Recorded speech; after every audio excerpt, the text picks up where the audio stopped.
जब गर्भवती थी तभी उसके पति टुन्नू की एक दुर्घटना से मौत हो गई थी। एक अलमुही अब सारा दिन यूं ही टसुए बहाती रहेगी या घर का काम भी करेगी? माँ जी, वो मेरे पेट में बहुत दर्द हो रहा है। आपको तो पता ही है, मेरा 9वां महीना चल रहा है, मुझसे उठा तक नहीं जाता। मैं काम कैसे करूँ? आए हाय, एक तो मेरे भाई को खा गई, अब महारानी आराम फरमाने के बहाने ढूंढ रही है। चुपचाप खड़ी हो और खाना बना जाकर। टूनी बेचारी दर्द से बेहाल उठती है और दूसरी डाल में बने किचन में जा ही रही होती है। तभी उसको चक्कर आ जाते हैं और वो नीचे गिर जाती है। टूनी के गिर जाने से उसके सर से काफी खून बहने लगता है। तभी आवाज सुनकर बबली और लूसी कबूतरी वहाँ आती है। अरे माँ, ये क्या हो गया? अरे गिरी कैसे है ये छोड़, ये सोच इससे छुटकारा कैसे पाएं। अगर आसपास पड़ोस में से किसी ने इस हालत में देखा तो हम पर ही इल्जाम आ जाएगा। चल थोड़ी देर इसे ऐसे ही पड़े रहने देते हैं, फिर ले जाएंगे हॉस्पिटल। तब तक हमें इसे हमेशा के लिए छुटकारा मिल जाएगा। कुछ समय बाद टूनी हॉस्पिटल में आ जाती है। तभी डॉक्टर बुलबुल बबली से कहती है, हम आपकी बहू को तो बचा नहीं पाए, लेकिन उन्होंने एक बेटी को जन्म दिया है। अरे माँ, ये तो सोने पर सुहागा हो गया। बिना कुछ करे धरे ही इस चुड़ैल से छुटकारा मिल गया।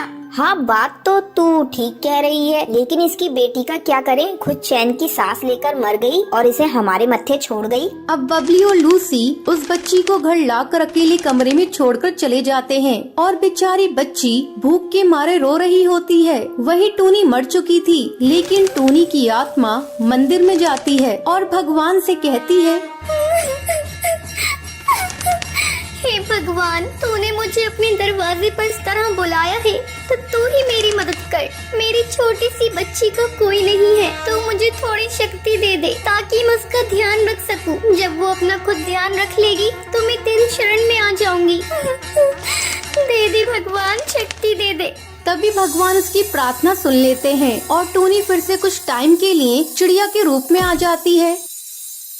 वहीं लूसी बबली से कहती है, माँ, इसकी रोने की आवाज ने तो मुझे परेशान करके रख दिया है। आप कहीं छोड़कर आ जाइए। तभी बबली उस बच्ची को जंगल में एक नदी किनारे छोड़ देती है और वहाँ से चली जाती है। तभी वहाँ से एक सांप जा रहा होता है। टूनी चिड़िया आकर उस बच्ची को बचा लेती है। टूनी उसे गोद में लेकर बहुत खुश होती है और भगवान से कहती है, धन्यवाद भगवान जी, धन्यवाद। जिसका कोई नहीं होता उसका भगवान होता है।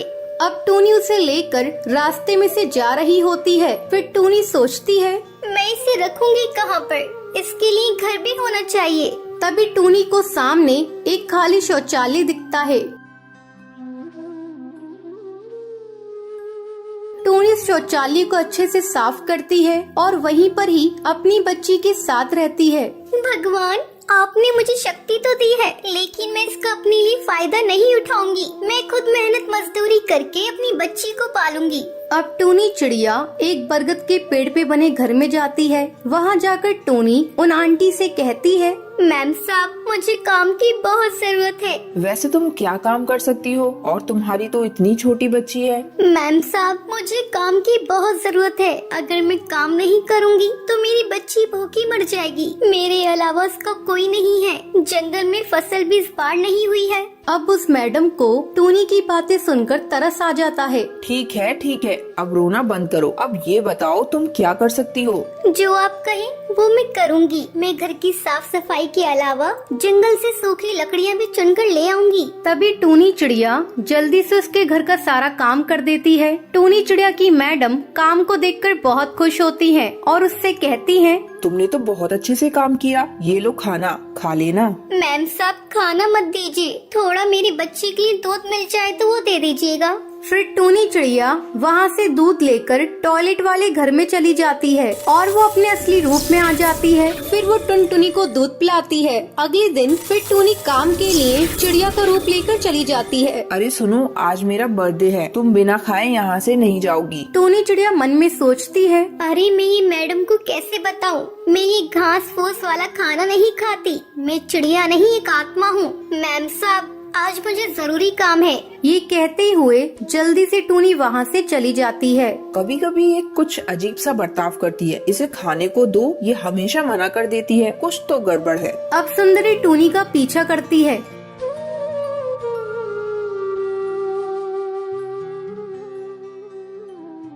ये कौन सी जगह रहती है? यहाँ से तो कितनी गंदी स्मेल आ रही है। तभी सुंदरी टूनी को असली रूप में देख लेती है और उससे कहती है, तुमने मुझसे झूठ कहा था और मुझे इतने दिन से धोखा दे रही थी। तभी टूनी चिड़िया उसे शुरू से लेकर आखिर तक सारी कहानी बताती है। सुंदरी कहती है, तुम सच्ची हो टूनी, इसलिए भगवान तुम्हारे साथ है और अब तुम चिंता मत करो। मेरे पास एक और घर है, तुम वहाँ रह सकती हो और जब टुनटुनी बड़ी हो जाए तो तुम्हारे बाद मैं उसका ध्यान रखूंगी, ठीक है?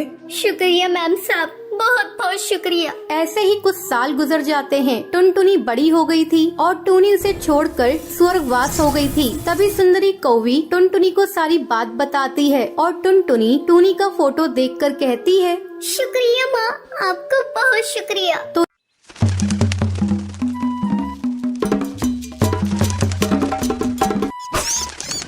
टूनी चिड़िया की पति की मौत के बाद टूनी चिड़िया बेसहारा हो जाती है। वो अपनी बेटी को लेकर जंगल में दर बदर भटकती है, लेकिन उसे कहीं भी घोंसला बनाने के लिए सूखी लकड़ियाँ नहीं मिलती। तब वो एक पुराने शौचालय में शरण लेती है। जगह बहुत गंदी थी, लेकिन किसी तरह वो अपनी बेटी टुनटुनी के साथ वहाँ पर रहने लगती है। टुनटुनी, ओ टुनटुनी, बेटा जल्दी उठो। तुम उठती हो या मैं लाऊं ठंडा पानी? ठंडा ठंडा पानी जब पड़ेगा तेरे बदन पे तो तेरी जल्दी आँख खुल जाएगी। जल्दी उठ बेटा, तेरे स्कूल का टाइम भी हो रहा है, अभी तुझे तैयार भी होना है। क्या माँ, सोने दो ना अभी थोड़ी देर, बहुत जल्दी उठा देती हो। बेटा जल्दी कहाँ है? सुबह के 10 बज रही है। माँ, मैं इतना अच्छा सपना देख रही थी, तुमने मेरा सपना तोड़ दिया। चल उठ सपने की बच्ची, गरीब का सपना कभी सच होता देखा है? इतनी बड़ी हो गई है लेकिन अक्ल तुझे अभी तक नहीं आई। चल उठ बेटा, बाकी के सपने कल देख लेना। अच्छा माँ, अब भाषण देना बंद करो, मैं जा रही हूँ तैयार होने। जब तक टुनटुनी स्कूल के लिए तैयार होकर आती है तब तक आप मेरे चैनल को सब्सक्राइब कर लीजिए।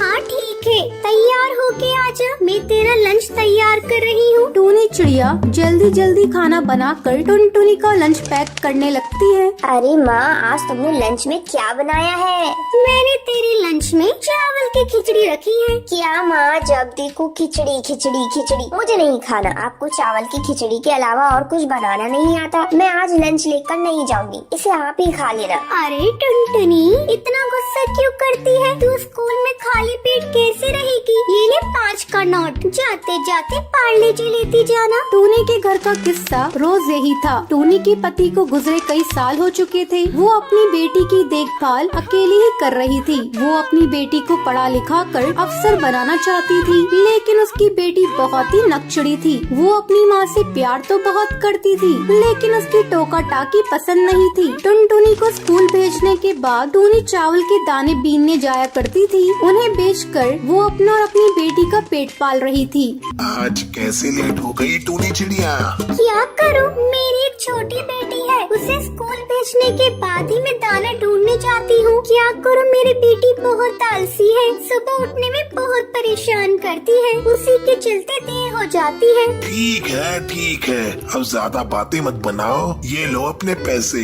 शाम को जब टूनी चिड़िया थकी हारी अपने घर पहुँचती है तो टुनटुनी उससे कहती है, माँ, मेरे स्कूल के सारे फ्रेंड्स पिकनिक पर जा रहे हैं, इसलिए मुझे 1000 रुपए दो ना, 1-2 दिन के अंदर स्कूल में जमा करने हैं। टूनी बेटा, 1000 रुपए मैं कहाँ से लाऊंगी 2 दिन के अंदर? नहीं माँ, मुझे पिकनिक पर जाना है, तुम कहीं से भी लाकर मुझे पैसे दो। क्या करूँ, कैसे इस नादान चिड़िया को समझाऊं? मेरे पास पैसे नहीं है। लगता है अब मुझे अपना मंगलसूत्र बेचना ही पड़ेगा। अब मुझे मंगलसूत्र का क्या काम? मैंने तो अपनी पति की आखिरी निशानी समझकर उसे अपने पास रखी थी, लेकिन आज मुझे अपनी बेटी के लिए उसे कड़कनाथ सेठ को बेचना ही पड़ेगा। मैं अपनी बेटी को रोते हुए नहीं देख सकती। दूसरे दिन जब टूनी चिड़िया मंगलसूत्र बेचने जा रही होती है तभी टुनटुनी उससे कहती है, माँ, ये तुम मंगलसूत्र को लेकर कहाँ जा रही हो? बेटा, तेरे पिताजी तो रहे नहीं, इस मंगलसूत्र का क्या काम? इसे बेचकर मैं तेरी पिकनिक की फीस भर दूंगी। नहीं माँ, मैं आपको ऐसा नहीं करने दूंगी। मुझे पिकनिक पर नहीं जाना। मैं तुम्हें पापा की आखिरी निशानी नहीं भेजने दूंगी। इस मंगलसूत्र से पापा की बहुत सारी यादें जुड़ी हैं। माँ, मैंने बहुत बड़ी गलती कर दी है। अब मैं तुमसे किसी बात की जिद नहीं करूँगी। मैं कल ही अपने दोस्तों से कह दूंगी मुझे पिकनिक पर नहीं जाना। बेटा तो बहुत समझदार हो गई है, मुझे तो चिंता हो गई थी मैं तेरी जिद को कैसे पूरा करूँगी। चलो माँ, अपने आंसू पोंछ लो। फिर दोनों खुशी खुशी रहने लगती हैं। Please subscribe.